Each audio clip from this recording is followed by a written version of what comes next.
Assalamualaikum warahmatullahi wabarakatuh. Waalaikumsalam warahmatullahi wabarakatuh. Terima kasih Bapak atas kesempatannya, atas waktunya, di mana Bapak telah mengizinkan saya untuk bertemu Pak.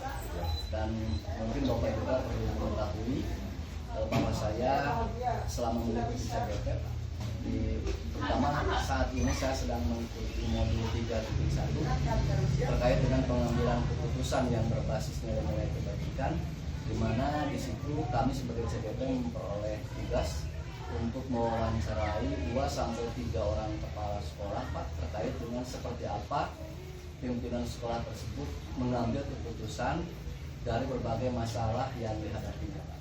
Terima kasih sekali lagi atas waktunya Bapak, dan izinkan saya untuk menyampaikan beberapa pertanyaan terkait seperti apa proses pengambilan keputusan yang sudah Bapak lakukan di sekolah ini Pak. Terima kasih atas pertanyaan Pak Andi untuk meninjau kegiatan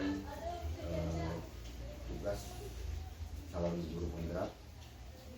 Insya Allah untuk nomor 1 ini untuk dilema etika dan rujukan moral, menurut saya ini merupakan kasus yang memiliki persamaan, di mana persamaannya seseorang dihadapkan dengan 2 pilihan.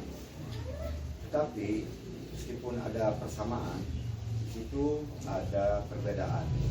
Yang mana untuk dilema etika itu memiliki nilai moral yang tinggi, tetapi saling bertentangan, dan itu tidak ada pelanggaran hukum. Untuk rujukan moral itu sifatnya benar dan salah. Dalam arti di sini sudah jelas benar dan salah. Untuk itu, tapi untuk rujukan moral itu ada pelanggaran hukumnya. Nah, contoh kasus untuk dilema etika, misalkan seseorang guru akan memberikan nilai. Di sana nilai yang akan diberikan guru itu antara iya dan tidak. Artinya guru tersebut mengalami suatu dilema etika. Lalu untuk rujukan moral, salah satu kasusnya misalkan di sekolah kita ini misalkan ada pelanggaran mengenai penggelapan suatu anggaran.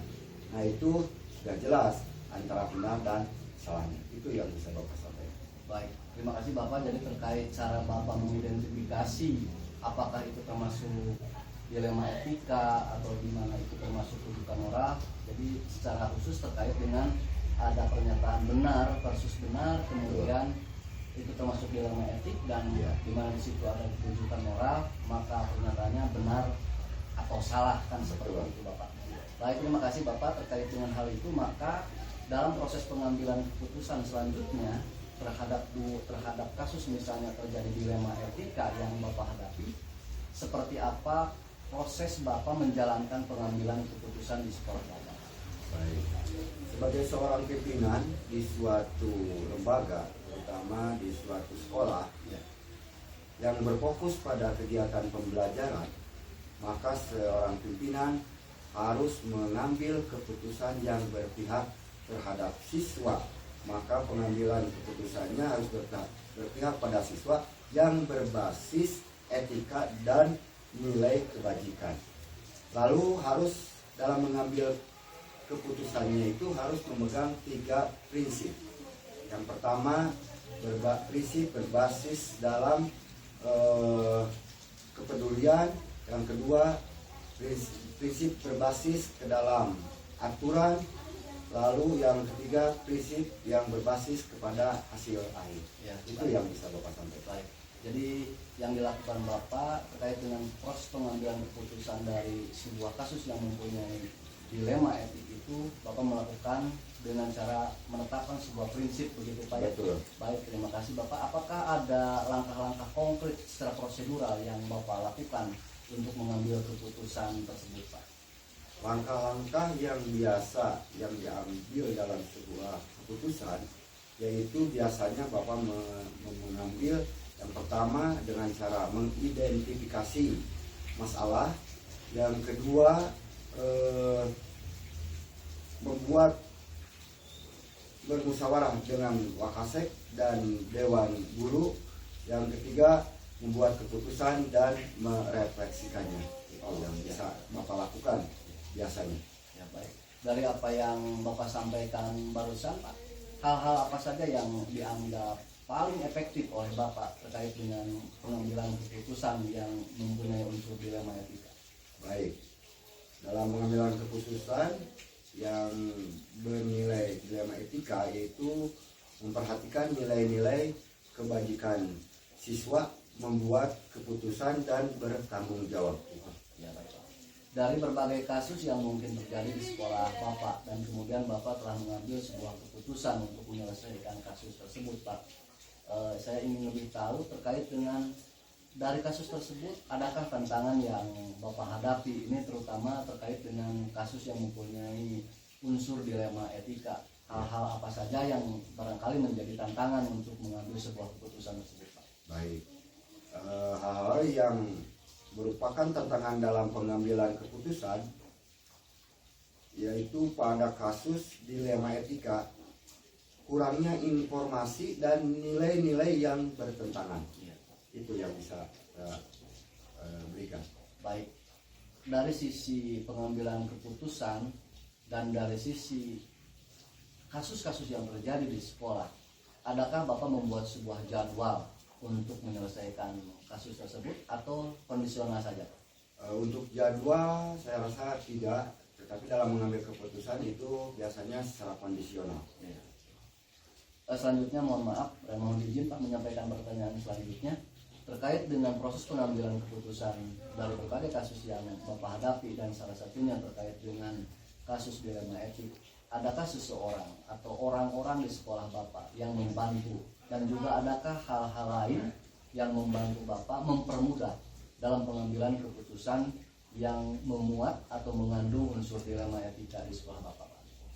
Yang membantu dan mempermudah untuk membuat sebuah keputusan, yaitu biasanya Bapak sering berdiskusi dengan wakil kepala sekolah, guru-guru, lalu dengan BP, lalu dengan orang tua siswa tersebut. Ya, intinya Bapak mengedepankan musyawarah terkait dengan pengambilan keputusan Pak ya? Betul. Baik, terima kasih Bapak. Sepertinya pertanyaan terakhir Pak, dari rangkaian apa yang Bapak sampaikan tadi dari awal sampai akhir, kira-kira pembelajaran apa yang bisa Bapak ambil ketika pengalaman Bapak dalam proses pengambilan keputusan di sekolah Bapak, terutama kasus-kasus yang mempunyai nilai dilema etika Pak? Kesimpulan yang bisa saya ambil dari sebuah keputusan, yaitu mengambil keputusan harus berpihak kepada anak atau peserta didik atau siswa tersebut. Baik Bapak, rupanya saya merasa cukup dan alhamdulillah juga saya sampaikan terima kasih atas waktunya. Sekali lagi apa yang Bapak sampaikan semoga menjadi bekal bagi saya untuk kemudian memperbaiki diri, memperbaiki dan terus memperbaiki sehingga saya bisa lebih baik ke depannya. Terima kasih Bapak atas waktunya. Assalamualaikum warahmatullahi wabarakatuh. Waalaikumsalam warahmatullahi wabarakatuh.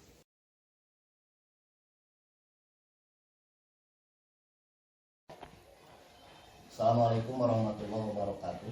Waalaikumsalam warahmatullahi wabarakatuh. Pertama-tama ingin saya sampaikan terima kasih Bapak atas waktunya.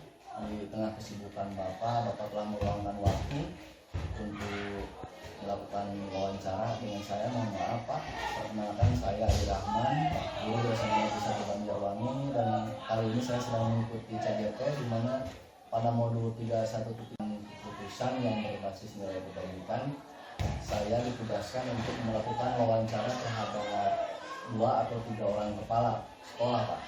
Jadi sekali lagi ingin saya sampaikan terima kasih atas waktunya Bapak. Bisa dimulai barangkali Pak? Bisa. Baik, terima kasih Bapak. Yang pertama, seperti apa cara Bapak melakukan identifikasi untuk kasus-kasus yang mempunyai dilema etik atau rujukan moral? Menentukan ada atau tiada pelanggaran hukum. Baik, terima kasih Bapak. Jadi untuk mengidentifikasinya dengan cara melakukan identifikasi terkait dengan apakah ada pelanggaran hukum atau tidak, seperti itu ya Pak ya? Iya. Selanjutnya Bapak, untuk nomor 2, selama mengambil keputusan di sekolah Bapak, terutama terkait dengan kasus-kasus yang di situ ada kepentingan yang sama-sama benar atau sama-sama mengandung nilai kebajikan, apa yang Bapak lakukan dalam pengambilan keputusan tersebut Pak? Harus berpihak kepada siswa lingkungan sekolah. Baik, terima kasih Bapak. Intinya ketika mengambil keputusan itu harus berpihak kepada murid, gitu ya Pak ya? Iya. Selanjutnya Pak, mohon izin untuk menyampaikan pertanyaan nomor 3. Langkah-langkah seperti apa atau prosedur seperti apa yang selama ini biasa Bapak lakukan untuk menyelesaikan atau untuk mengambil keputusan di sekolah Bapak Pak? Mengidentifikasi kasus yang berhubungan dengan siswa, bermusyawarah dengan para PKS atau pada guru sebelum dilaksanakan itu. Baik, terima kasih Bapak. Selanjutnya untuk nomor 4 pertanyaannya Pak, hal-hal apa saja yang selama ini Bapak anggap efektif dalam pengambilan keputusan terkait dengan hal-hal yang mengandung unsur dilema etika? Yang pertama, memperhatikan nilai-nilai kebajikan. Ya baik, terima kasih Pak. Jadi ada nilai kebajikan yang dipertimbangkan Pak ya. Kemudian Pak, selanjutnya untuk nomor 5 terkait dengan pengambilan keputusan yang mempunyai dilema etik, maka adakah tantangan yang Bapak hadapi? Yang pertama, kurangnya informasi. Ya. Yang kedua, ada nilai-nilai yang bertentangan. Baik. Jadi ada tantangan terkait dengan kurang informasi Pak ya. Iya, Pak. Kurang informasi. Iya. Baik, selanjutnya Bapak, mohon maaf untuk menyampaikan pertanyaan nomor 6. Apakah Bapak memiliki sebuah tata cara atau jadwal tertentu dalam menyelesaikan kasus dilema etik? Apakah langsung menyelesaikan di tempat atau memiliki sebuah jadwal untuk menyelesaikan masalah tersebut Pak? Tidak ada, itu harus secara kondisional. Baik, terima kasih. Jadi disesuaikan dengan kasus yang terjadi, kemudian kondisi-kondisi tertentu, maka di situ diambil keputusan Pak ya. Iya. Kemudian Bapak izin untuk menyampaikan pertanyaan nomor 7. Adakah seseorang atau faktor-faktor apa yang selama ini Bapak anggap bisa mempermudah selama Bapak melakukan pengambilan keputusan Pak?